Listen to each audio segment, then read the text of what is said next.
Tell me pretty lies, look me in the face. Tell me that you love me, even if it's fake, 'cause I don't fucking care. Hello everyone, and welcome back to another Dark Revenge Productions. My name is Chad, and thank you for joining me for another episode. Today, if you have not read, write in the description below. This is Monday Night Raw's results and reactions, and we're going to go ahead and we're going to get right into that, and we're going to do that right now. So, for those of you who may have already watched Monday Night Raw, you already know what happened. For those of you who haven't watched Monday Night Raw, well, here's the results for you guys. Well, so we're going to go ahead and start things off with Stephanie McMahon and Mick Foley, both already ringside.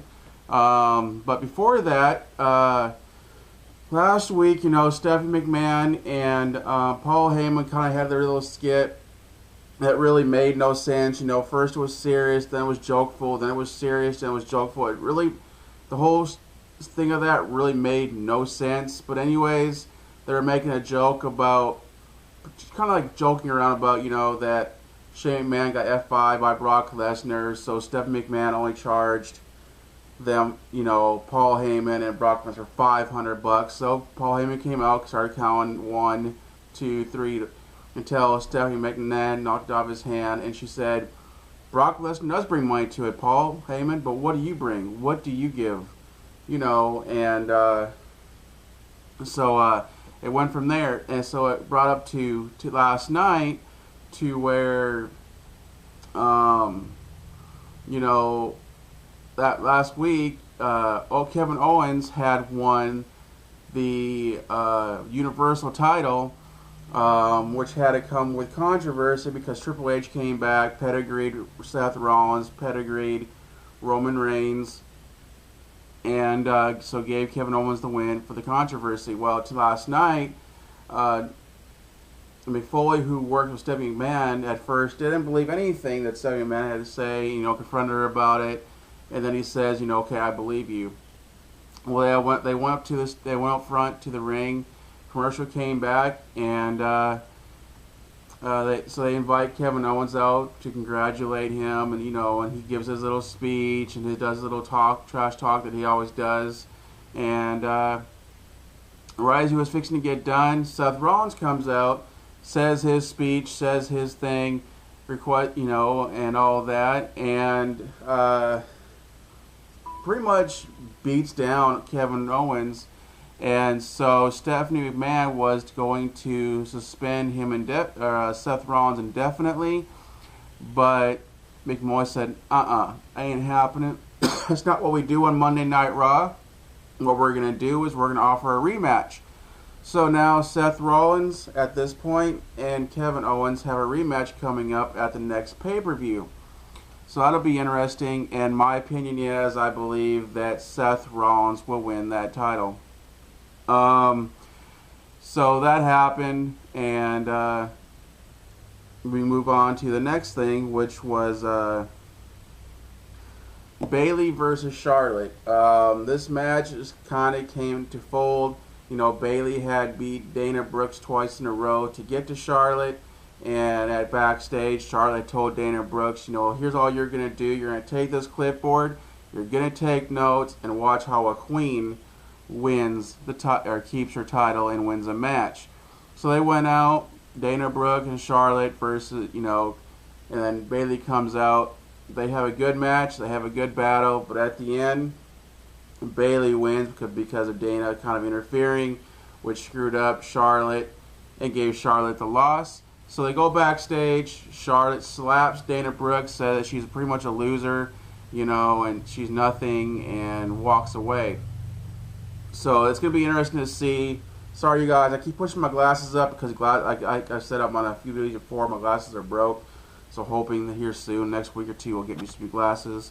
So it's kind of interesting to see what's going to happen between Dana Brooks and Charlotte down the road. Then we have our... the next thing, is something that WWE's been doing for a few years now, is the Connor's Cure. It was a kid who had passed away, a huge wrestling fan who passed away, at a very young age from cancer.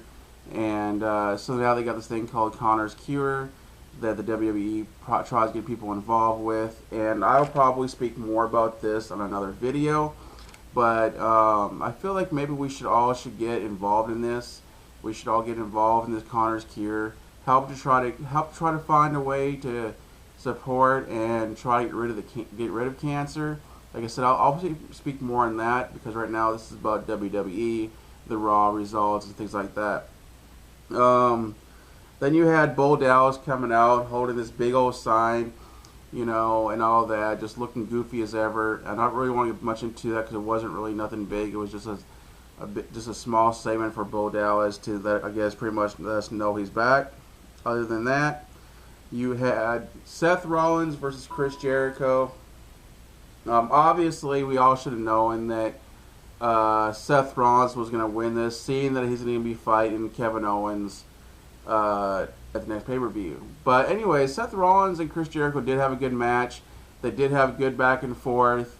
It was a steady pace match, and it wasn't too bad. It was a mid-card match, just like it was set up for as a mid-card match, exactly what it was. Seth Rollins is a good wrestler. He's not one I prefer like the best, but he is a good wrestler, and he did win the match between him and Chris Jericho.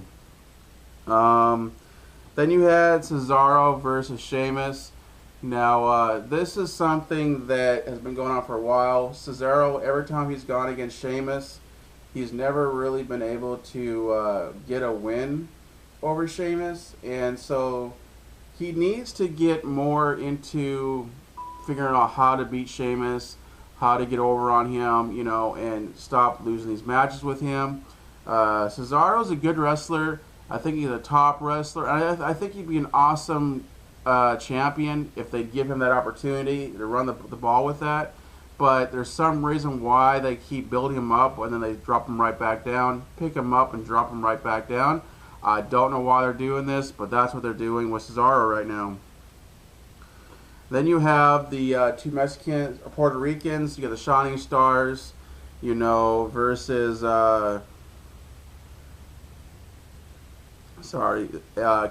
and Enzo. These Kaz and Enzo are two great tag team partners. They know each other well. They got good chemistry. Obviously, the Shining Stars, they're family, and so they know each other really well.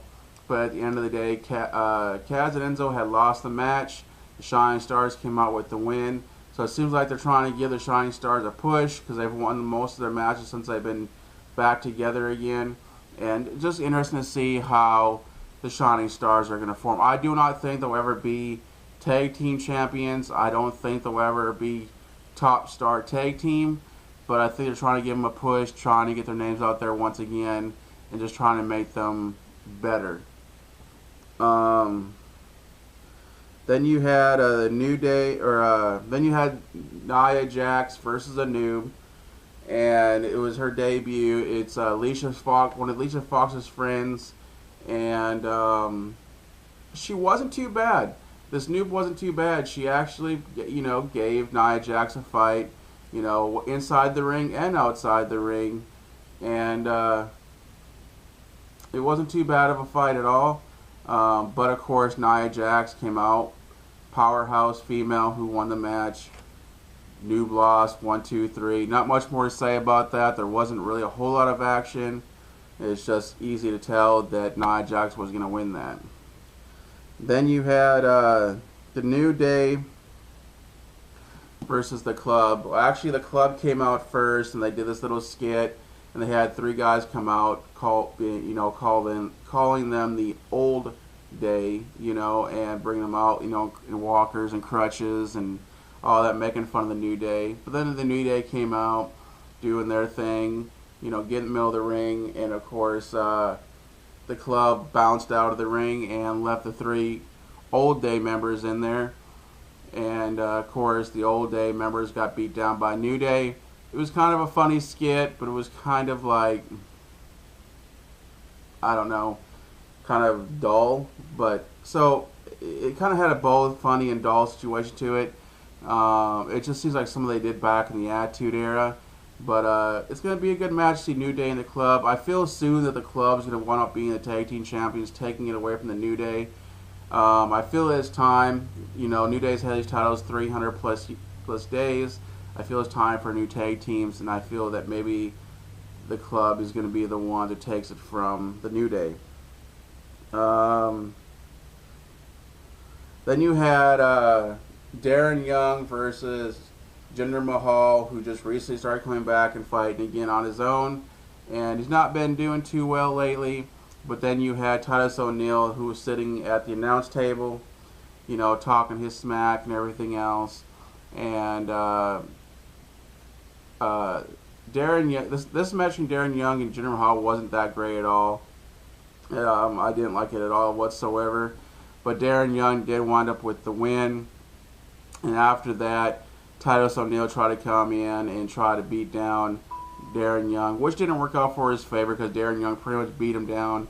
They fell out of the ring and they were going up the ramp. Young came back and came back and came back, continued beating down Titus O'Neil, and took care of that. So there's going to be another match between the two of those probably soon, probably at the pay-per-view, I don't know.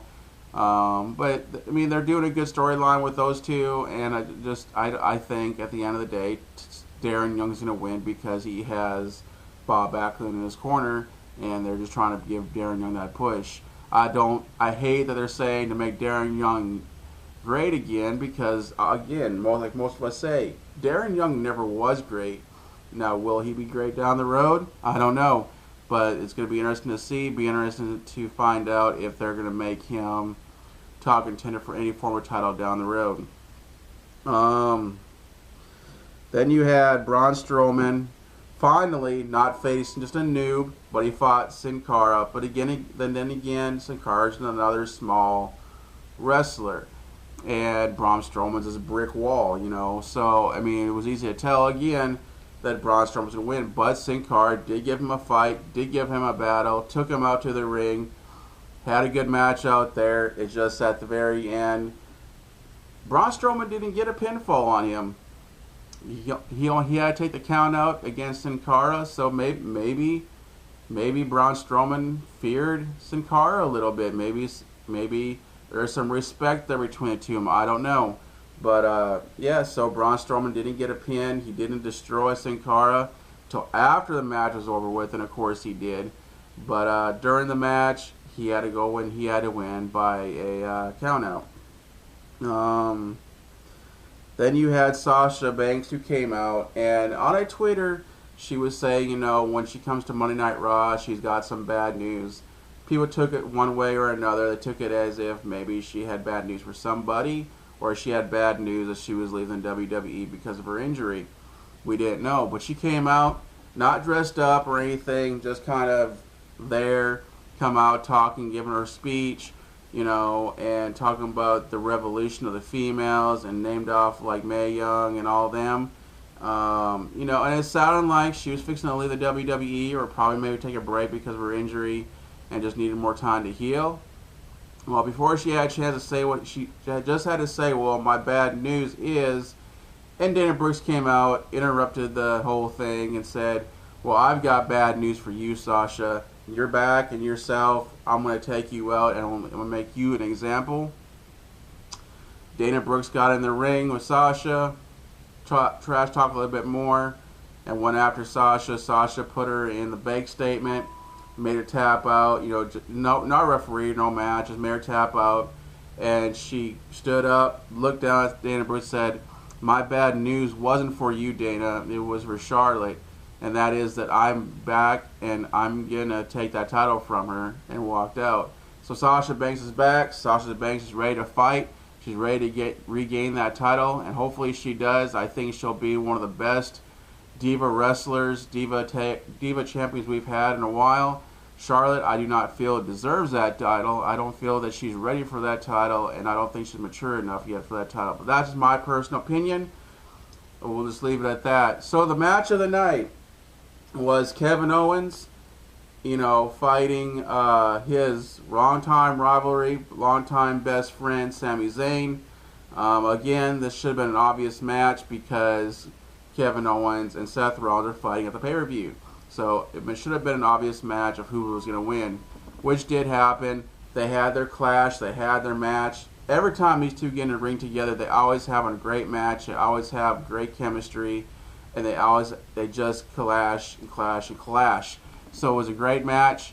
I loved watching it, and I love watching their matches. But of course, Kevin Owens wins the match, and after he wins the match, Roman Reigns comes out, who also was pedigreed by Triple H at the to lose the title to give it to Kevin Owens, and so he hops in the ring, and then Chris Jericho comes up behind him. Of course, Chris Jericho and Kevin Owens are doing this bromance thing they got going on, and so then Mick Foley comes out and says, "Okay, you know what? Here's what we're going to do."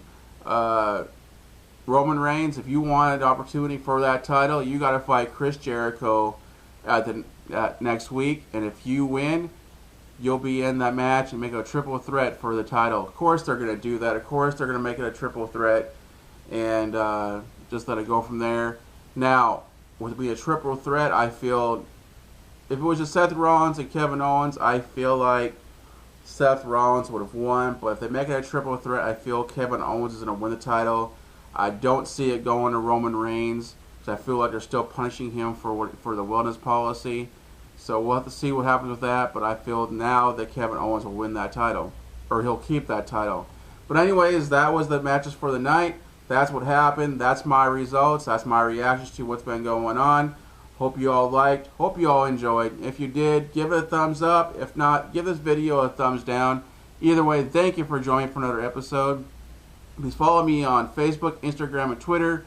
Follow me on liveme.com and on YouNow.com, which are my live stream sites. Follow me on streamer.com or Spreaker.com, which is my radio show. And hope to see and catch you all there. But for now, I'm Dark Revenge, and I'll catch you all later. So I'll talk to you again soon. Hope to see you all for another episode. And smile and take care. See you guys later.